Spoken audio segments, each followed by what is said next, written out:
So today we have a new friend joining us, Kim Allen. Welcome. We are so glad you're here. Tell us just a little bit about yourself, where you live, who you spend your days with, and maybe what's been on your heart lately, just so we can all get to know you a little bit better. Okay. Well, I am we moved to Missouri. I grew up in Texas, and we felt God leading us here for the next phase of our spiritual lives. And we have some close pastor friends here. And so it was a big move to get up and leave what we were familiar and comfortable with, and just designed our own house and bought our land and went through that process, and just have seen God in every single piece of that. I am formerly a IT professional. I worked for the state of Texas in various different agencies, had a lot of opportunities for training that God lined me up for that I wasn't expecting, had a lot of rewards, all thanks to Him. And in the meantime, he began to teach me about how important the relationships with people are, and not let them get lost in the shuffle. And so I noticed, from being pastors and small group leaders and then working in the business world, that women tend to have a set of things that make us uncomfortable. But God always has an out for them, and they may be different for different people. And so when God spoke to me, I was in the middle of a cul-de-sac after a major hurricane, and I stood around in amazement at just how catastrophic things could be. And the people who were coming to the house to meet us, we had a program at our church that was trying to help people recover. And we had 40 families who needed their house rebuilt from the ground up. And I was standing in that circle, and God said to me, "Your priorities are wrong." And it was, I just broke at that moment. Just, wow, what am I doing wrong, and all of that kind of thing. And it was basically, I was spending all of my time on trying to fix problems in technology and break that glass ceiling for women. I was the first woman in my job, but God had a different plan, and He directed me to completely do an about face, still working my job, but put the emphasis on people and trying to help them. No, that's something I can relate to. I mean, I work in IT, that's something we talked about before, even recording this episode, just that similarity that we share, and just in the business world, whether it's IT or not, and even when it's outside the business, like we get so caught up and just living our lives, task after task, and like you said, to have a check on your priorities, that it's really about the people. Even the jobs that we do, God has us there for the people, to be a light to the people and to help them. And there's so much that you shared just then that I want to dive into. But first, I heard you say you're from Texas originally, which Missouri sounds beautiful too, just the rolling hills and the green. But knowing you're from Texas, I have to believe that you like chips and salsa. And so I'm curious, how do you like your salsa? Like, do you like the cold, the warm, the smoky, the fruity, the spicy? I like it better warm. I like it warm, but we can have it cold too.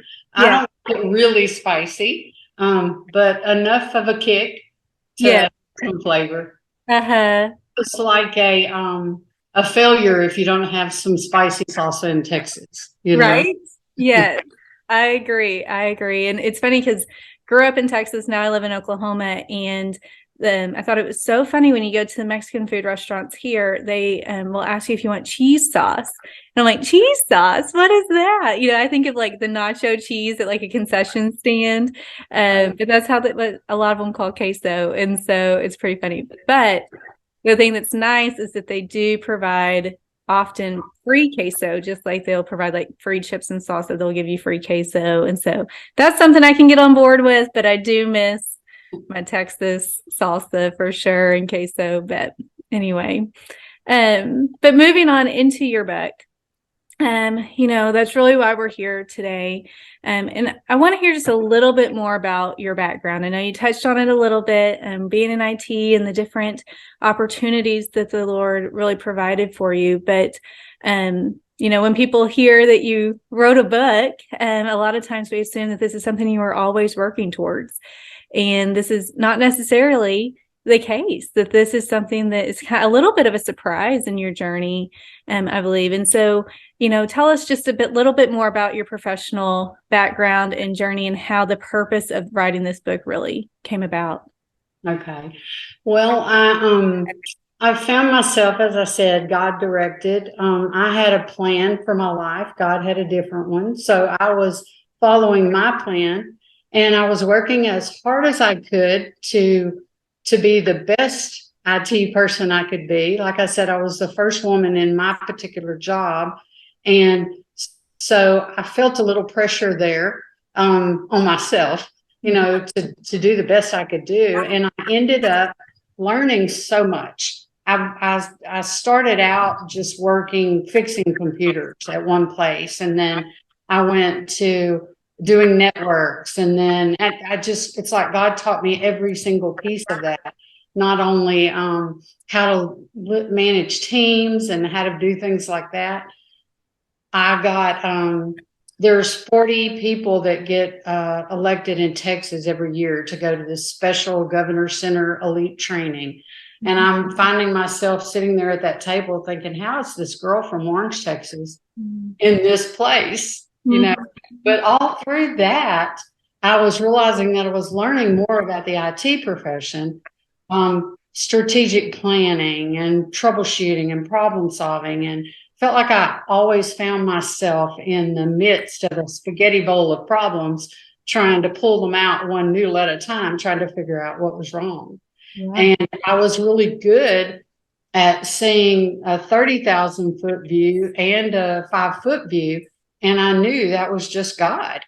And so as I worked on that, God began to parallel in my spiritual life with pastoring and leading groups. And I had all the confidence in the world for my profession, but not so much in the spiritual side, because there was something inside of me that says, why are you qualified to do this? I didn't realize at the time that I knew God had given me any gift or ability or talent that I had, but I didn't realize that he wanted me moving in that area because I had a story to share experiences.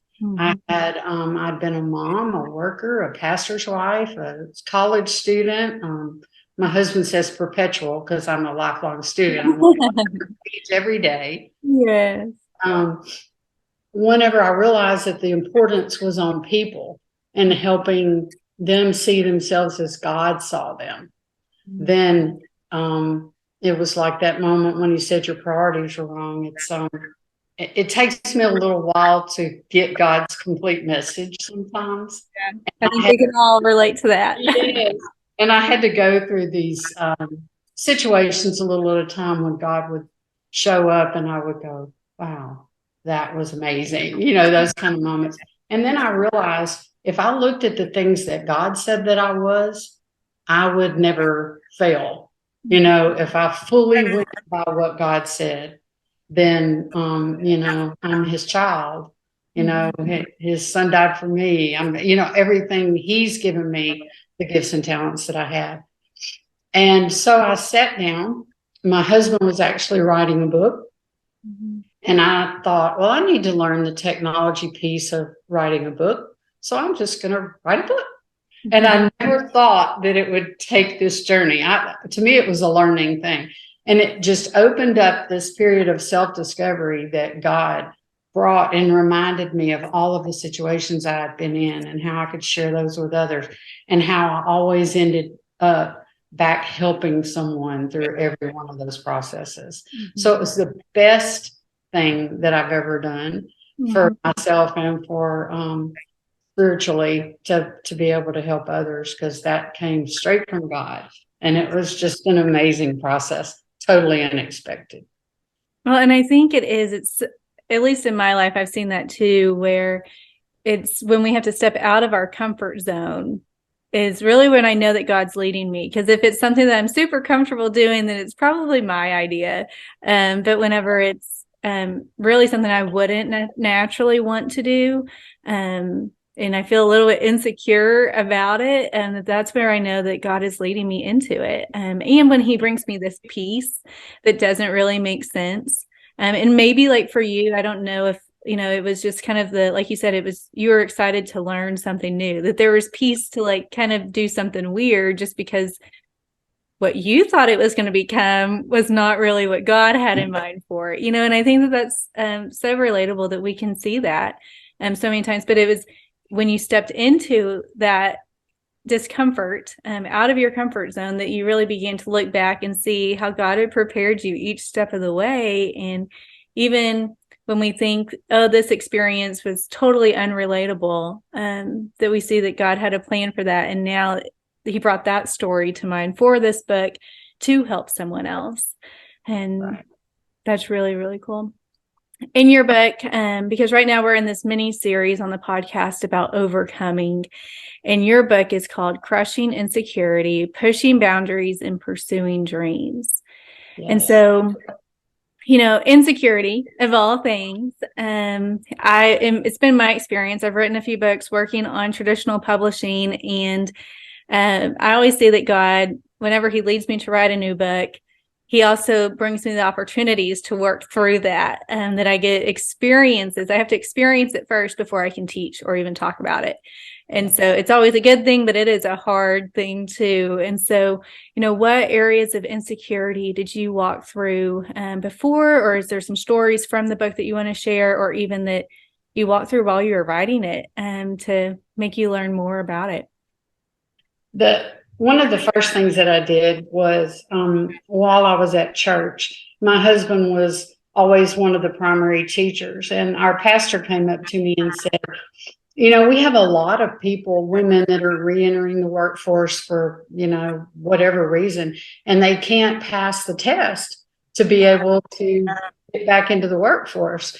And could you do something like teach them? Or, well, that was an IT thing. So I was like, yeah, I'm on that. Let's do that.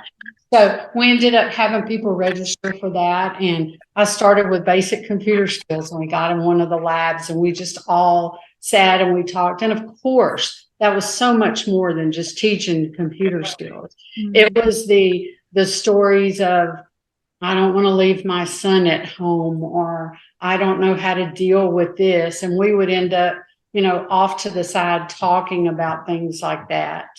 And I realized how much from my own life. I had been divorced earlier and had a child and found myself in that same position and worked myself back up. And I remember the emotions that came with that. And people really just needed someone to hear them, just someone to sit down. And so my immediate reaction when that started happening was, oh, do I need to go get somebody else to talk to these people? It was like that. I mean, I'm not fully healed from that myself at that time, it's just the guilt and things that go with that. Right. And so I found out how rewarding that was, and just people just needed to share and just have a way out of doing things, like I'm totally at a brick wall and I can't do anything. Well, let's sit down and teach you how to use Excel, because that's the test you have to take.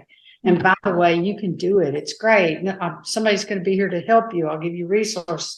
And that ended up being surprisingly, one of the most popular Wednesday night tracks in our church, because there were so many people that realized, hey, this is more than learning how to use a computer.